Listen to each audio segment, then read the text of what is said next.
नमस्कार दोस्तों, मैं मनीष स्वागत करता हूं आपके परीक्षा एक्सपर्ट के ऑफिशियल चैनल पे।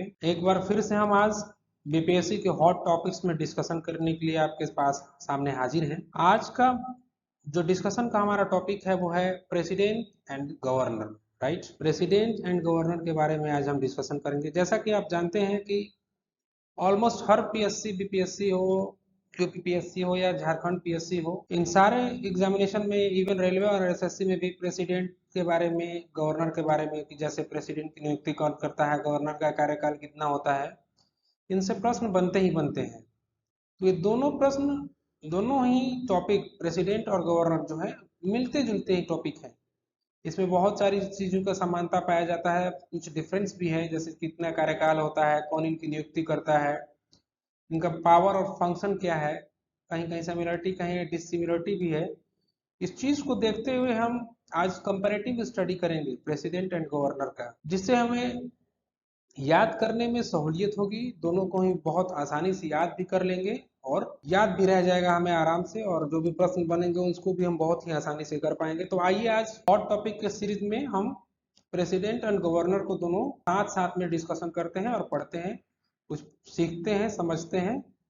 ठीक है दोस्तों, तो देखिए आज हम शुरू करने जा रहे हैं president and governor. Right, president हमारे कौन है? हाल फिलहाल में नई प्रेसिडेंट हमारी नियुक्त हुई हैं, श्रीमती द्रौपदी मुर्मू जी। राइट, प्रेसिडेंट हमारी नई नई नियुक्त हुई हैं श्रीमती द्रौपदी मुर्मू जी। और गवर्नर तो हर स्टेट में होता है, या एक ही गवर्नर दो या दो से ज्यादा स्टेट का भी गवर्नर का कार्यभार संभाल सकता है, दे सकता है। इस सब पे हम डिस्कशन करेंगे। तो आइए डिस्कशन शुरू करते हैं। हम कहते हैं कि article 52 to article 52 to 78 in the part 5 of the Indian Constitution deal with the union executive, यानी कि यूनियन एग्जीक्यूटिव के बारे में कहा सबसे पहले पता चलता है आर्टिकल 52 से 78 के बीच में। राइट, और इसमें किसमें है? पार्ट 5 में है। जैसा कि आप जानते हैं पार्ट 3 में फंडामेंटल राइट है, पार्ट 4 में directive principle of state policy है, एंड पार्ट 4A में फंडामेंटल ड्यूटीज है। उसी तरह से पार्ट 5 जो डिस्कशन है किस चीज के बारे में कहता है? यूनियन एग्जीक्यूटिव के बारे में। राइट, अब यूनियन एग्जीक्यूटिव है वो किससे मिलके बना हुआ है? The union executive consist of, किससे मिलकर बना है? तो union executive is consist of president, vice president, prime minister, the council of minister and attorney general. आप इसको चीज को ध्यान रखेंगे क्योंकि यूपीएससी में ये प्रश्न बन चुका है। यूनियन एग्जीक्यूटिव किस किस से मिलकर बना होता है? तो president, vice president, prime minister, the council of ministers and attorney general से मिलकर बना होता है। जबकि वहीं अगर हम गवर्नर के बारे में बातचीत करते हैं, दोस्तों गवर्नर के बारे में जब हम बात करते हैं तो गवर्नर जो है कहाँ है? गवर्नर का वर्णन आपको मिलता है सबसे पहले तो पार्ट 6 में मिलता है, और आर्टिकल 153 से लेके 167 तक पार्ट 6 में, जहाँ की हम स्टेट के बारे में स्टडी करते हैं, गवर्नमेंट इन द स्टेट्स के बारे में। तो article 153 to 167 in part 6 of the Indian Constitution deals with the government in the state। जहाँ पार्ट 5 में हम यूनियन गवर्नमेंट के बारे में देखते हैं, वहीं पार्ट 6 में हम स्टेट गवर्नमेंट्स के बारे में देखते हैं। अब देखते हैं स्टेट गवर्नमेंट में अब एग्जीक्यूटिव जो है वो किससे मिलकर बना होता है? तो ये मिलकर बना होता है the governor, the chief minister, the council of minister and the advocate general of the state. तो प्रेसिडेंट जहां 52 से 58 के बीच में पार्ट 5 में है, वहीं गवर्नर के बारे में हमें जो जानकारी मिलती है पार्ट 6 से मिलती है। इसके बाद हम देखते हैं कि कुछ बेसिक इंफॉर्मेशन जो है प्रेसिडेंट और गवर्नर के बारे में, वो हम ले लेते हैं कि बेसिक इंफॉर्मेशन क्या है। तो the president is the first citizen of India. Right, जैसा कि हम सब जानते हैं कि देश का पहला नागरिक जो होता है वो कौन होता है? देश का पहला नागरिक जो होता है प्रेसिडेंट होता है। तो the president is the first citizen of India, he is the head of the Indian state and also he is the head of the Indian arm forces. Right, president पहला नागरिक होता है, वह राज्यों का हेड होता है, और साथ ही जो आर्म फोर्स है, एयरफोर्स, आर्मी, नेवी, इन सब का भी वो कमांडर होता है, हेड होता है। राइट, वहीं जबकि गवर्नर क्या होता है? Governor is the chief executive of the state. Right, he is a nominal head, it means what? The governor is the constitutional head, right? The governor is the constitutional head. Like governor also acts like the agent of the central government. जैसा कि हम जानते हैं कि governor जो है वो constitutional head तो है ही, लेकिन he works like what, he works like agent of central government. कैसे? जैसे स्टेट में कॉन्स्टिट्यूशनल मशीनरी कैसे काम कर रही है, सही ढंग से कॉन्स्टिट्यूशन का फॉलो अप हो रहा है कि नहीं है, कहीं ऐसा तो नहीं कि किसी डिफरेंट तरीके की प्रवृत्ति जो है स्टेट में डेवलप हो रहा है। तो इसका सूचना जो है गवर्नर वो सेंट्रल गवर्नमेंट को, प्रेसिडेंट को देते रहते हैं। इसलिए कहा जाता है कि governor works like agent of the central government. एक बात यहाँ पे ध्यान रखेंगे आप, जो कि मैंने नोट में लिख रखा है कि according to the 7th constitutional amendment act 1956, a single person can be appointed as the governor of 2 or more state, right?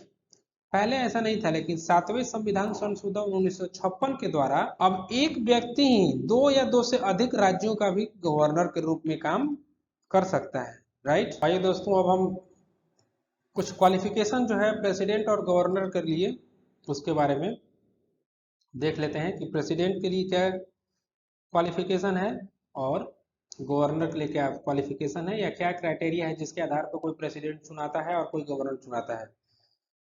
सो पहला प्रेसिडेंट के लिए देखते हैं कि he should be a citizen of India, right? Means क्या है, वो भारत का नागरिक होना चाहिए। कहीं ऐसा नहीं लिखा है कि he should be citizen of India right from the birth और after taking the citizenship. Only criteria he should be a citizen of India, right? उम्र की अगर बात करते हैं हम प्रेसिडेंट का उम्र कितना होना चाहिए, तो व्यक्ति को 35 ईयर्स का एज जो है वो पूरा कर लेना होना चाहिए। ये उनका एज जो है 35 पूरा हो गया। उसके बाद he should be qualified for election as a member of Lok Sabha, यानी कि वो लोकसभा के चुनाव लड़ने योग्य हो, क्वालिफाई करने योग्य हो। तो जो व्यक्ति प्रेसिडेंट बनने जा रहा है वो लोकसभा के चुनाव लड़ने योग्य होना चाहिए। इसके बाद क्या है, he should not hold any office of profit under the union government or any state any other public authority, यानी कि कोई ऑफिस ऑफ प्रॉफिट जहां से उसको आमदनी होता हो, जहां सैलरी मिलता हो, चीजें होती हो जो कि कानून के द्वारा डिफाइंड है कि क्या क्या प्रॉफिट ऑफिस ऑफ प्रॉफिट है और क्या नहीं है, वो नहीं होना चाहिए। यानी कि इनको ऑफिस ऑफ प्रॉफिट में कोई भी शामिल नहीं होना चाहिए, इनको ज्वाइन नहीं किए हुए होना चाहिए, राइट? तभी वो प्रेसिडेंट बन सकता है। तो आइए अब गवर्नर के बारे में हम देखते हैं। गवर्नर के बारे में भी क्या है, ही should be a citizen of India, right? जाहिर सी बात है, आप गवर्नर बनने जा रहे हैं राज्यों का तो सिटीजन तो होना ही चाहिए। और उन्होंने भी जो है 35 साल का एज जो है वो कंप्लीट कर लिया हो। तो देखिए मित्रों, 2 ये क्राइटेरिया दिया है और कुछ कन्वेंशन भी है, यानी कि कुछ परंपरा के द्वारा भी गवर्नर के नियुक्ति में प्रथाएं फॉलो की जाती हैं। वो क्या है, वो ये है कि he should be an outsider of the state, यानी कि जिस राज्य का वो राज्यपाल बनने जा रहे हैं वो उस राज्य के व्यक्ति नहीं होना चाहिए, उस राज्य का नहीं होना चाहिए, वो आउटसाइडर होना चाहिए। अदरवाइज कॉन्फ्लिक्ट ऑफ इंटरेस्ट होने का पूरा संभावना होता है। इसी वजह से ये पारंपरिक रूप से, परंपरा से ये फॉलो किया जाता है कि वो व्यक्ति उस राज्य का नहीं होना चाहिए। दूसरा क्या है, president is required to consult the chief minister of the concern state, यानी कि राष्ट्रपति जी जिस राज्य के लिए राज्यपाल की नियुक्ति करने जा रहे हैं उस राज्य के मुख्यमंत्री से सलाह कर लेते हैं, मशविरा कर लेते हैं, कंसल्ट कर रहे हैं इस व्यक्ति को हम राज्यपाल नियुक्ति करने जा रहे हैं। ये परंपरा के अनुसार है, कहीं भी इसके लिए नियम नहीं है, ठीक है? अब अपॉइंटमेंट ऑफ द गवर्नर कौन करता है, तो he is appointed by the president bye warrant under his hand and seal, यानी कि राष्ट्रपति जो है गवर्नर की नियुक्ति करते हैं और कितने सालों के लिए करते हैं, 5 सालों के लिए करते हैं। उसी तरह से प्रेसिडेंट भी 5 सालों के लिए नियुक्त होते हैं, राइट? अब देखिए कुछ पोस्ट ऐसे हैं जो कि ऑफिस ऑफ प्रॉफिट के दायरे में नहीं आते हैं। वो कौन कौन से पोस्ट हैं, आइए हम देख लेते हैं। वो तो एक तो है प्रेसिडेंट, राइट? दूसरा vice president, governor, union minister और any other ministers not deemed to hold any office of profit and hence qualified as a presidential candidate, यानी कि ये सब लोग जो प्रेसिडेंट है, वाइस प्रेसिडेंट है, गवर्नर है, यूनियन मिनिस्टर है, स्टेट मिनिस्टर है, ये पोस्ट जो है not deemed to hold any office of profit, ये ऑफिस ऑफ प्रॉफिट पोस्ट नहीं है, इसलिए इस पे भी जो व्यक्ति होता है वो प्रेसिडेंट का कैंडिडेट बन सकता है। क्लियर क्लियर, इस बात का यहाँ पे निर्देश है, लिखित है। अब ये देखिए कि जैसा कि हमने देखा कि गवर्नर की नियुक्ति तो प्रेसिडेंट करते हैं, उसी तरह से प्रेसिडेंट का जो जो नियुक्ति होता है या ओथ जो सेरेमनी होता है वो कौन करता है। तो सबसे पहले तो इनका ओथ जो करते हैं तो चीफ जस्टिस ऑफ इंडिया करते हैं, राइट। अगर चीफ जस्टिस ऑफ इंडिया उस समय ना हो तो सुप्रीम कोर्ट के जो सबसे सीनियर मोस्ट जज होंगे उस समय वो हैं जो राष्ट्रपति पद का शपथ ग्रहण कराते हैं। लेकिन अगर हम चुनाव का बात करें तो चुनाव कैसे होता है, तो राष्ट्रपति का जो चुनाव होता है, इस बात को ध्यान दीजिएगा, राष्ट्रपति के इलेक्शन में कौन कौन भाग लेता है। इलेक्शन, राष्ट्रपति का इलेक्शन जो होता है उसमें भाग लेते हैं MP of both Rajya Sabha, Lok Sabha and Rajya Sabha, दोनों ही सभाओं के एमपी भाग लेते हैं। और ये जो होते हैं इलेक्टेड एमपी होते हैं, elected not nominated, right. Elected MP of Lok Sabha and the Rajya Sabha, उसी तरह से elected MLA, elected MLA of the states and union territory of Delhi and Puducherry. ठीक है, राष्ट्रपति के इलेक्शन में कौन कौन भाग लेता है, इस बात को एक बार मैं फिर से रिपीट कर रहा हूं, आप सुनिएगा। MP of the Lok Sabha and the Rajya Sabha, यानी कि elected MP of the Lok Sabha and the Rajya Sabha, MLA of the all states, right, this they should also be elected, यानी कि elected MLA of the states and MLA of Delhi Union Territory and Puducherry union territory, ये लोग participate करते हैं election of the president में, right. जैसा कि हमने देखा कि राज्यपाल का जो कार्यकाल होता है 5 साल का होता है, लेकिन 5 साल के बीच में भी प्रेसिडेंट जब चाहे इन्हें हटा सकते हैं। टर्म देखते हैं, 5 years from the date of which he enters upon his office governors, however जबकि 5 years term is the subject to the pleasure of the president, यानी कि प्रेसिडेंट जब चाहे राज्यपाल को राज्य से हटा सकते हैं। ये pleaser of the president he depend है कि एक राज्य में राज्यपाल कब तक रहेंगे, ठीक है। या ये तो हो गया नियुक्ति के बारे में। अब क्या राज्यपाल रिजाइन भी कर सकते हैं? जी बिल्कुल, राज्यपाल जो हैं रिजाइन कर सकते हैं। He can resign at any time by addressing a resignation letter to the president, यानी कि वो प्रेसिडेंट को लिख के राज्यपाल जो है रिजाइन कर सकते हैं। उसी तरह से अगर हम राष्ट्रपति के बारे में देखते हैं, राष्ट्रपति जो है वो भी 5 साल तक ऑफिस में रहते हैं, ठीक है। इनका भी टर्म जो होता है 5 साल तक ही होता है, ठीक है। He can hold office for a term of 5 years from the date on which he enters upon his office, ठीक है। और इनको हटाया भी जा सकता है। और कॉन्स्टिट्यूशन के वायलेंस की बात कहीं आती है, कॉन्स्टिट्यूशन को फॉलो अप नहीं करते हैं, कॉन्स्टिट्यूशनल मैकेनिज्म को फॉलो नहीं करते हैं, तो इनको इम्पीचमेंट के माध्यम से हटाने का प्रावधान है। राष्ट्रपति को जहां इम्पीचमेंट के माध्यम से हटाया जाता है, वहीं गवर्नर को राष्ट्रपति जब चाहे तब हटा सकते हैं, ठीक है। लेकिन राष्ट्रपति को हटाने के लिए इम्पीचमेंट प्रोसेस एक हाउस से शुरू करते हैं और दूसरा हाउस उसमें फॉलो अप करता है, जांच करता है कि इनके खिलाफ जो भी आरोप प्रत्यारोप लगाए गए हैं क्या सही है। अगर दोनों ही सदनों से, जैसे राज्यसभा से शुरू करते हैं तो लोकसभा वो एलिगेशंस जो भी लगाए गए होते हैं उसका जांच पड़ताल करता है। अगर वो सही पाए जाते हैं तो 2/3 मेजोरिटी के द्वारा राष्ट्रपति को हटाने का पारित कर दिया जाता है और उसी दिन से राष्ट्रपति जो है मान लिया जाता है कि इनको हटा लिया गया है। वो तो हो गया हटाने का तरीका कि इम्पीचमेंट किया जाता है। तो राष्ट्रपति क्या रिजाइन भी कर सकते हैं? बिल्कुल, राष्ट्रपति जो है वो रिजाइन भी कर सकते हैं। तो राष्ट्रपति किसको रिजाइन कर सकते हैं? तो राष्ट्रपति can resign from his office at any time by addressing the resignation letter to the vice president, यानी कि वाइस प्रेसिडेंट को लिख के राष्ट्रपति रिजाइन कर सकते हैं।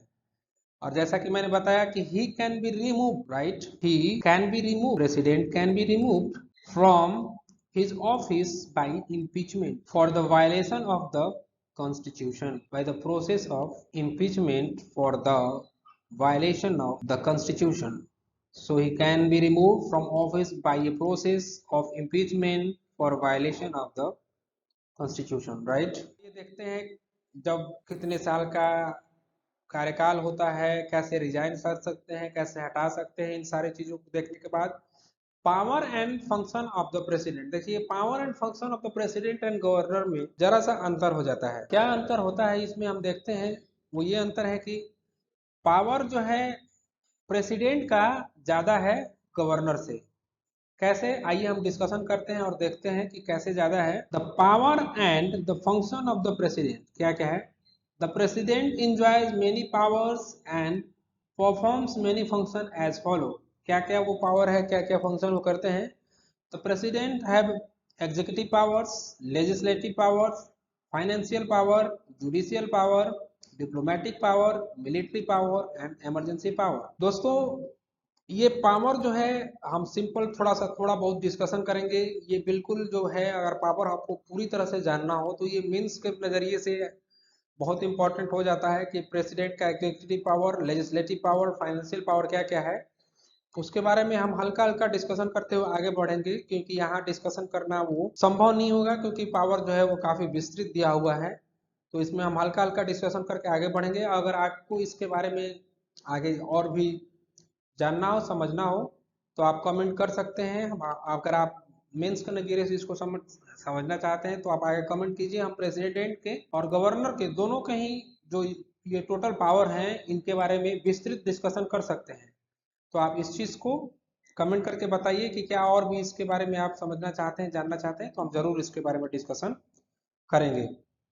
ठीक है, इसी तरह से गवर्नर के पावर के बारे में देखें तो गवर्नर के बारे में भी पावर है। Governor possess executive, legislative, financial and judicial power. However he has no diplomatic, military और emergency power like the president. जैसा मैंने कहा कि प्रेसिडेंट के पास इन चारों फंक्शन के अलावा क्या क्या, एग्जीक्यूटिव, लेजिस्लेटिव, फाइनेंशियल और जुडिशियल पावर के अलावा diplomatic power, military power, emergency power, ये तीन चार पावर जो एक्स्ट्रा होता है प्रेसिडेंट के पास। जबकि राज्यपाल के पास ना तो डिप्लोमेटिक पावर होता है, ना मिलिट्री पावर होता है और ना ही इमरजेंसी पावर होता है। ठीक है, तो राज्यपाल executive power, legislative power, financial power और जुडिशियल पावर के साथ में एक राज्य में फंक्शन कर रहे होते हैं। आइए अब हम देख कुछ पावर जो है, एग्जीक्यूटिव पावर क्या है उसको थोड़ा थोड़ा एक्सप्लेन करते हैं और समझते हैं। सबसे पहले आइए हम प्रेसिडेंट के बारे में देखते हैं। प्रेसिडेंट क्या है, तो all executive actions of the government of India are formally taken in the name of president, right, in his name. यानी कि भारत सरकार जो भी डिसीजन लेती है, कौन सा कानून बनाना है, कौन सा योजना परियोजना बनाना है, क्या लागू करना है, क्या नहीं लागू करना है, जो भी डिसीजन लेती है भारत सरकार, वो किसके नाम से लिया जाता है, प्रेसिडेंट के नाम से लिया जाता है, राष्ट्रपति के नाम से लिया जाता है। ठीक है, इसके बाद he appoints PM and other minister, they hold office during his pleasure. यानी कि राष्ट्रपति जो है वो अपॉइंटमेंट किसका करते हैं, प्राइम मिनिस्टर का, और प्राइम मिनिस्टर के रिकमेंडेशन पे अन्य मिनिस्टर का भी अपॉइंटमेंट करते हैं राष्ट्रपति, और जब तक चाहें तब तक वो ऑफिस में रहते हैं, राइट। दे hold office during his pleasure. इसके बाद हम क्या करते हैं, देखते हैं कि देखिए है ना, मिलिट्री पावर के रूप में वो chief of the army, chief of the state होते हैं, वो head of the arm forces होते हैं। उसी तरह से अगर हम बात करें तो कोई भी डिप्लोमेट अगर विदेशों से आता है तो डिप्लोमेटिक पावर होता है, वो पहले प्रेसिडेंट से मिलता है, इसके बाद प्रेसिडेंट उसके एक्सेप्ट करते हैं, तो भारत में रह के as a envoy, as a diplomat काम करता है। अगर हम बात करते हैं उनके जुडिशियल पावर के बारे में, तो प्रेसिडेंट जो है आर्टिकल 143 143 के तहत सुप्रीम कोर्ट से क्या करते हैं, सुप्रीम कोर्ट से राष्ट्रपति कोई राय मशवरा भी कर सकते हैं, सलाह ले सकते हैं, एडवाइस ले सकते हैं। तो इस तरह से बहुत से executive power, legislative power, military power, judicial power, diplomatic power है। तो उन सबको हम यहाँ पे विस्तृत डिस्कशन नहीं कर सकते। फिर भी एग्जाम्पल के लिए हमने कुछ चीजें दी है। The president is an integral part of the parliament of India. यानी कि पार्लियामेंट में तीन लोग होते हैं, लोकसभा, राज्यसभा और president. President is an integral part of the parliament. इसी के साथ साथ में ही कैन समन और prorogue the parliament and dissolve the Lok Sabha, यानी कि लोकसभा की आहुति करना, लोकसभा को बुलाना, लोकसभा को खत्म करना, डिसॉल्व कर देना, ये सारा ही पावर प्रेसिडेंट के अंदर निहित है। ठीक है, तो ये सारे कुछ पावर और फंक्शन है जो प्रेसिडेंट के बारे में हमने देखा। आइए अब हम गवर्नर के बारे में भी देते हैं। दोस्तों गवर्नर का भी कुछ कुछ कुल मिला के इसी तरह का पावर और फंक्शन है जिसके बारे में आइए हम देखते हैं। देखिए एग्जीक्यूटिव पावर क्या है गवर्नर का। गवर्नर का executive power to appoint council of ministers, advocate general and the members of the state public service commission. ठीक है, तो ये किसका, काउंसिल ऑफ मिनिस्टर का, मुख्यमंत्री का, एडवोकेट जनरल का और पीएससी मेंबर्स होते हैं उनकी भी नियुक्ति कौन करता है, गवर्नर ही करते हैं। ठीक है, तो इस तरह से ये उनका गवर्नर का एग्जीक्यूटिव पावर हुआ है। और इसके अलावा he is consulted by the president on the appointment of the state high court, यानी कि स्टेट हाई कोर्ट में जो जज वगैरह नियुक्त होते हैं उसके लिए भी प्रेसिडेंट जो है वो गवर्नर से कंसल्ट करके ही जजों की नियुक्ति हाई कोर्ट में करते हैं। इसके साथ साथ साथ देखते हैं हम कि लेजिस्लेटिव पावर क्या है गवर्नर का। तो governor is a part of legislature and he has the right of addressing and sending messages and of summoning, proroguing and dissolving the state assembly। जैसा कि हमने देखा, जैसे केंद्र सरकार में लोकसभा को आहूत करना, प्रोरोग करना, उसको डिसॉल्व करना, ये पावर जो है प्रेसिडेंट के अंदर है, उसी तरह से राज्यपाल को भी ये पावर है कि वो राज्य विधानसभा को बुलाएं, उसमें आहूत करें, उसकी समाप्ति की घोषणा करें या फिर राज्यसभा को भंग करने की घोषणा करें। ये सारे के सारे पावर जो लेजिस्लेटिव पावर है वो गवर्नर में निहित होता है। इमरजेंसी पावर तो गवर्नर को कुछ भी नहीं है, लेकिन गवर्नर जो है क्या कर सकते हैं, आर्टिकल 356 जैसा कि हम सब जानते हैं राष्ट्रपति शासन लगता है या राज्यों में राष्ट्रपति शासन लगता है ना, तो राज्यपाल जो है प्रेसिडेंट से कह के आर्टिकल 356 के तहत राज्यों में प्रेसिडेंट रूल लगाने के लिए रेकमेंड कर सकते हैं।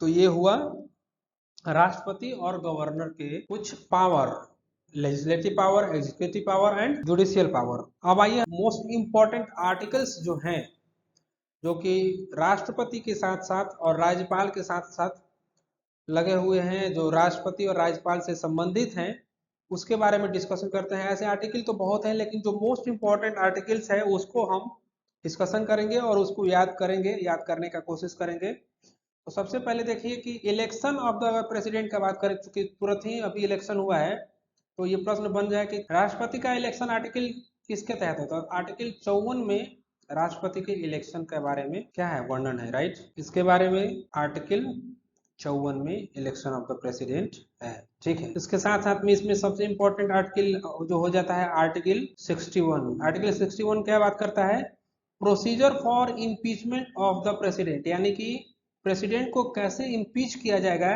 कैसे हटाया जाएगा, उसका वर्णन आर्टिकल 61 में है।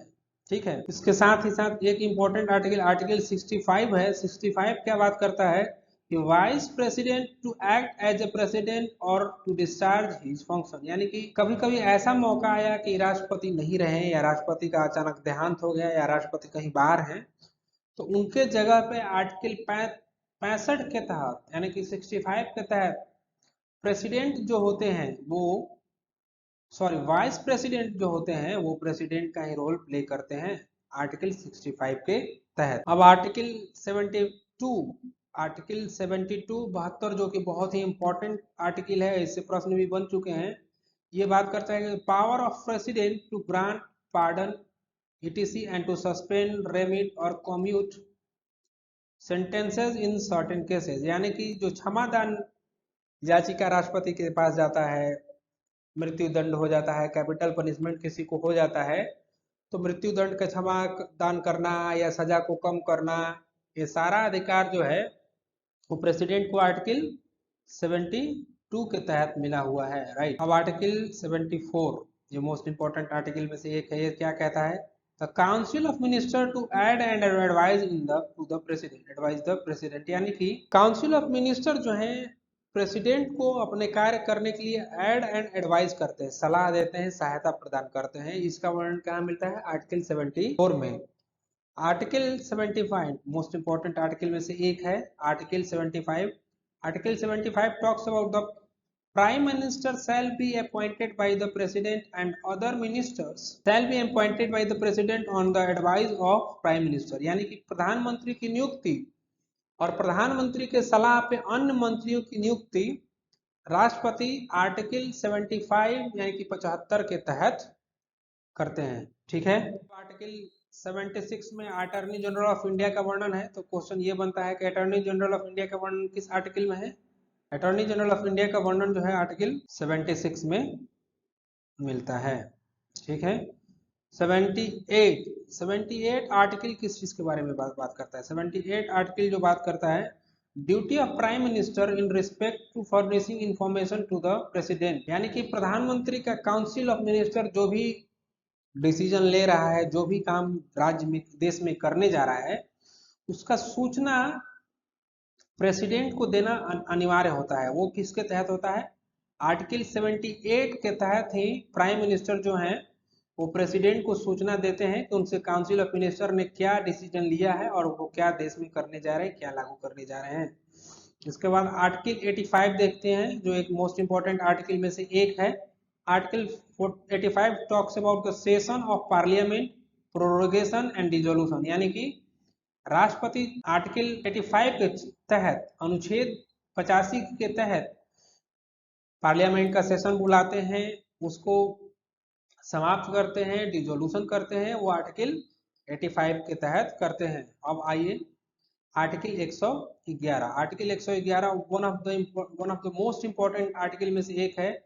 इसमें क्या करते हैं? Assent to bill pass by the parliament, यानी कि पार्लियामेंट के द्वारा जो कानून बनाए जाते हैं, जो बिल पास किए जाते हैं, अपनी स्वीकारिता एसेंट प्रेसिडेंट आर्टिकल 112 के तहत देते हैं। उसी ऐसे ही आर्टिकल 112 जो मोस्ट इंपॉर्टेंट आर्टिकल है, आर्टिकल 112 क्या बात करता है? आर्टिकल 112 बात करता है यूनियन बजट के बारे में, जहां जिसको कि यूनियन बजट तो नहीं लिखा है, इसको एनुअल फाइनेंशियल स्टेटमेंट के रूप में लिखा गया है कॉन्स्टिट्यूशन में, हमारे संविधान में। तो एनुअल फाइनेंशियल स्टेटमेंट जो आता है आर्टिकल 112 के तहत आता है, राष्ट्रपति के प्रायर अप्रूवल के बाद ही आता है। तो इसका वर्णन किसका है? एनुअल फाइनेंशियल स्टेटमेंट और बजट का, उसका वर्णन आर्टिकल 112 में। इन सब में भी सबसे मोस्ट इंपॉर्टेंट अगर आर्टिकल का बात करें हम, जो है वो है आर्टिकल 123। ठीक है। 123 किस चीज के बारे में बात करता है? आर्टिकल 123 बात करता है power of president to promulgate the ordinance, यानी कि राष्ट्रपति आर्टिकल 123 के तहत अगर लोकसभा और राज्यसभा ना चल रहा हो तो ऑर्डिनेंस जारी कर सकते हैं। ध्यान दीजिएगा, अगर लोकसभा और राज्यसभा ना चल रहा हो, या लोकसभा चल रहा हो राज्यसभा ना चल रहा हो, कोई एक सेशन भी चल रहा हो, तो आर्टिकल 123 के तहत राष्ट्रपति ऑर्डिनेंस ला सकते हैं। वहीं गवर्नर भी ऑर्डिनेंस ला सकते हैं। गवर्नर जो है आर्टिकल 213 के तहत लाते हैं, जबकि राष्ट्रपति आर्टिकल 123 के तहत ऑर्डिनेंस लाते हैं। ठीक है। इसके बाद हम राष्ट्रपति से most related most important article 143 के बारे में वर्णन कर डिस्कशन करते हैं। Article 143 talks about power of president to consult supreme court. राष्ट्रपति किसी भी कानूनी मामले पे सुप्रीम कोर्ट से कंसल्ट करके कुछ भी सलाह ले सकते हैं, समझ सकते हैं। हालांकि राष्ट्रपति उस सलाह को मानने के लिए बाध्य नहीं है, लेकिन फिर भी चाहे तो आर्टिकल 143 के तहत प्रेसिडेंट सुप्रीम कोर्ट से कोई भी एडवाइस मांग सकते हैं, लीगल एडवाइस मांग सकते हैं, सलाह ले सकते हैं। ठीक है दोस्तों, आइए अब हम कुछ मोस्ट इंपॉर्टेंट आर्टिकल गवर्नर के बारे में है, उसके बारे में भी डिस्कशन करते हैं कि ये कैसे है, किससे रिलेटेड है। तो देखिए कुछ मोस्ट इंपॉर्टेंट आर्टिकल कौन कौन से हैं। तो मोस्ट इंपॉर्टेंट आर्टिकल में से article 153 talks about the governor of states, यानी कि हर स्टेट में गवर्नर होगा। इसके बारे में कहाँ वर्णन मिलता है? आर्टिकल 153 में, यानी कि 153 में। अब ये आर्टिकल 155 में क्या है? आर्टिकल 155 में वर्णन है कि appointment of governor by the president, यानी कि गवर्नर का अपॉइंटमेंट किसके द्वारा होगा, ये इसमें वर्णित है आर्टिकल 155 में। वहीं आर्टिकल 161 जो है किस चीज के बारे में वर्णन करता है, the power of governor to grant pardon and others, यानी कि जिस तरह से राष्ट्रपति को भी पार्डन करने का, क्षमा दान का है अधिकार, उसी तरह से गवर्नर को भी है। लेकिन गवर्नर जो है मृत्यु दंड को खत्म नहीं कर सकता है, लेकिन राष्ट्रपति मृत्यु दंड को भी क्षमा दान दे सकते हैं, उनके जो सजा है उसको कम कर सकते हैं, लेकिन गवर्नर ऐसा नहीं कर सकते हैं। तो आर्टिकल 161 के तहत जो है गवर्नर जो है वो क्या करते हैं, गवर्नर ग्रांट करते हैं, पार्डन करते हैं, अदर चीजें करते हैं। ठीक है, अब आर्टिकल 164 क्या है, आर्टिकल 164 जो मोस्ट इंपॉर्टेंट आर्टिकल में से एक है, the appointment of chief minister and other minister on the advice of CM, यानी कि आर्टिकल 164 के तहत गवर्नर जो है मुख्यमंत्री की नियुक्ति करते हैं, और मुख्यमंत्री के सलाह पे अन्य मिनिस्टरों की नियुक्ति जो है आर्टिकल 164 के तहत ही राज्यपाल करते हैं। एडवोकेट जनरल, जैसा कि हमने देखा था कि 76 आर्टिकल में अटॉर्नी जनरल ऑफ इंडिया की नियुक्ति राष्ट्रपति करते हैं। आर्टिकल 76 के तहत अटॉर्नी जनरल ऑफ इंडिया की नियुक्ति राष्ट्रपति करते हैं। उसी तरह से आर्टिकल 165 के तहत, आर्टिकल 165 के तहत एडवोकेट जनरल ऑफ स्टेट्स की नियुक्ति कौन करता है, गवर्नर करते हैं। ठीक है मित्रों, वैसे ही आर्टिकल 200 200 आर्टिकल 200 जो है मोस्ट इंपॉर्टेंट आर्टिकल में से एक है। यहाँ पे एसेंट ऑफ बिल की बात करते हैं, यानी कि राज्यों ने जो भी कानून बनाया, जो भी बिल पास किया, उसका एसेंट जो है वो राज्यपाल आर्टिकल 200 के तहत ही देते हैं। इसके बाद आर्टिकल 201, ये मोस्ट इंपॉर्टेंट आर्टिकल है, इस पे आप ध्यान दीजिएगा। क्या है इस आर्टिकल में, अगर कोई भी कंट्रोवर्शियल बिल पास कर किया जाता है राज्य के द्वारा, और राज्यपाल को ये लगता है कि इस बिल को हम मान्यता नहीं देना चाहिए, एसेंट नहीं देना चाहिए, तो आर्टिकल 201 के तहत ही राज्यपाल जो है उस बिल को रिजर्व करके रख सकते हैं। राज्यपाल जो है bill reserve by the governor for the consideration of the president, यानी कि प्रेसिडेंट को कंसीडर करने के लिए 201 के तहत किसी भी बिल को राज्यपाल रिजर्व करके रख सकते हैं। अब article 213 most important article of the governor, जैसा कि हमने देखा था कि 1 to 3 आर्टिकल 1 to 3 वो प्रेसिडेंट के पास था ऑर्डिनेंस के लिए, उसी तरह से आर्टिकल 213 जो है वो गवर्नर के पास किस चीज के लिए है, ऑर्डिनेंस के लिए, right. Governor can promulgate ordinances through article 213। इसके बाद आर्टिकल 217 यानी कि 217, आर्टिकल 217 में क्या करता है, president consult governor in the matter of appointment of the जजेस ऑफ द हाई कोर्ट, यानी कि हाई कोर्ट में किसी जज की नियुक्ति होगी तो उसके बारे में राष्ट्रपति जो है वो राज्यपाल से कंसल्ट करते हैं, उनसे डिस्कशन कर डिबेट करते हैं। हालांकि इनमें कुछ भी योगदान नहीं होता है राज्यपाल का नियुक्तियों में, लेकिन फिर भी प्रेसिडेंट गवर्नर से हाई कोर्ट के जजों की नियुक्ति में कंसल्टेशन करते हैं आर्टिकल 217 के तहत। कुछ और भी है, इसको आइए हम देखते हैं। आर्टिकल 233 यानी कि आर्टिकल 233, आर्टिकल 233 क्या कहता है, article 233 appointment of the district जजेस बाय द गवर्नर, यानी कि राज्यों में जो जिला जज की नियुक्ति होती है वो गवर्नर के द्वारा ही की जाती है। आर्टिकल 233 के तहत अपॉइंटमेंट ऑफ डिस्ट्रिक्ट जजेस बाय द गवर्नर।